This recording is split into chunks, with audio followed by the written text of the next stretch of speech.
അല്ല, ഓപ്പറേഷൻ തുഫാൻ എന്ന് പറയുന്നത് നമ്മുടെ സമൂഹത്തെ നേരിടുന്ന ഏറ്റവും വലിയ ഒരു വെല്ലുവിളിയെ തടയാൻ വേണ്ടിയിട്ടുള്ളതാണ്.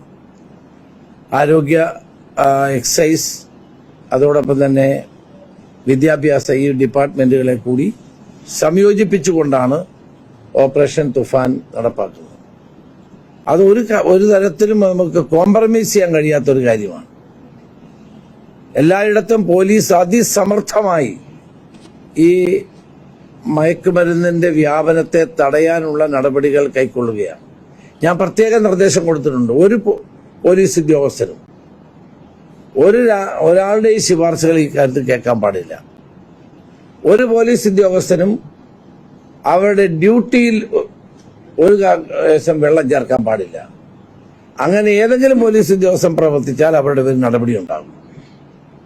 രാഷ്ട്രീയ നേതാക്കന്മാരുടെയോ അല്ലാത്തവരുടെയോ ശുപാർശകൾ കേൾക്കാൻ പാടില്ല. കാരണം ഇത് കേരളീയ സമൂഹത്തിന് ഏറ്റവും ആവശ്യമുള്ളൊരു കാര്യമാണ്. ഇന്നലെ ഞാൻ കോഴിക്കോട് വെച്ച് പറഞ്ഞത്, ആംബുലൻസ് രോഗിയില്ല, അതിങ്ങനെ ശബ്ദം മുഴക്കി പോവാണ്. പല ആംബുലൻസിലും ഇത് ഡ്രൈവർമാർ മയക്കുമരുന്ന് വിൽക്കാൻ അത് പ്രേരിപ്പിക്കുന്നതിനുള്ള പരാതി ഉയർന്നു വരും. അതുപോലെ തന്നെ നമ്മുടെ ഫുഡ് കൊണ്ടുവരുന്നവരുണ്ടല്ലോ, ആളുകൾ ഈ ജഗ്ഗി ഓൺലൈനിലൂടെ വിളിച്ചു പറഞ്ഞ ഫുഡ് കൊണ്ടുവരുന്നത്, അവരെ സ്വിഗ്ഗി സൊമാറ്റോ തുടങ്ങിയ സ്ഥാപനം, അവരെ പറ്റിയും പരാതി വരുന്നുണ്ട്. എനിക്ക് അവരോട് പറയാനുള്ളത് മുന്നറിയിപ്പാണ്, ഈ പരിപാടി അവസാനിപ്പിക്കണം.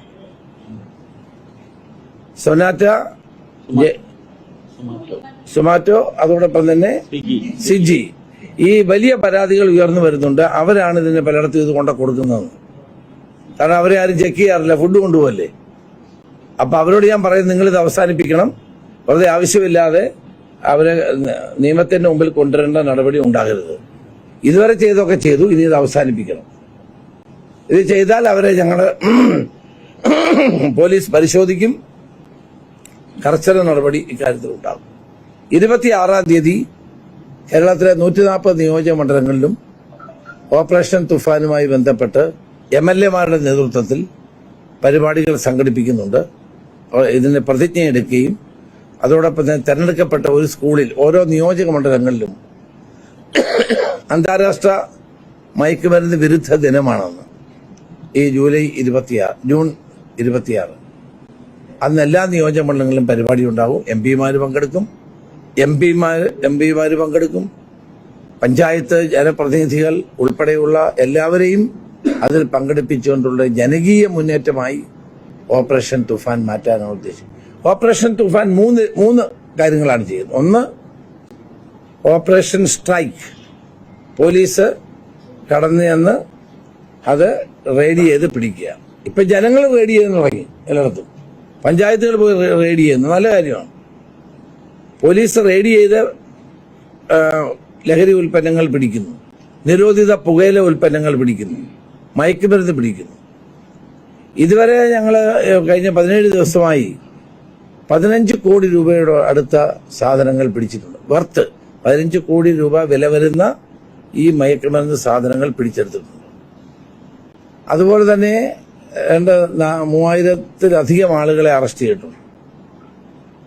രണ്ടാമത്തേത് തുഫാൻ വാരിയേഴ്സ്, എല്ലാവരെയും വാരിയേഴ്സ് ആക്കുന്നു. അതിന്റെ ആദ്യത്തെ വാരിയേഴ്സ് മോഹൻലാലാണ്.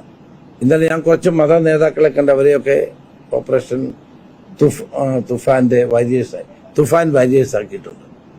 കേരളത്തിലെ എല്ലാ SPC കുട്ടികളും തുഫാൻ വാരിയേഴ്സാണ്. ഇപ്പൊ ജനങ്ങളൊട്ടാകെ തുഫാൻ വാരിയേഴ്സായി മാറണം.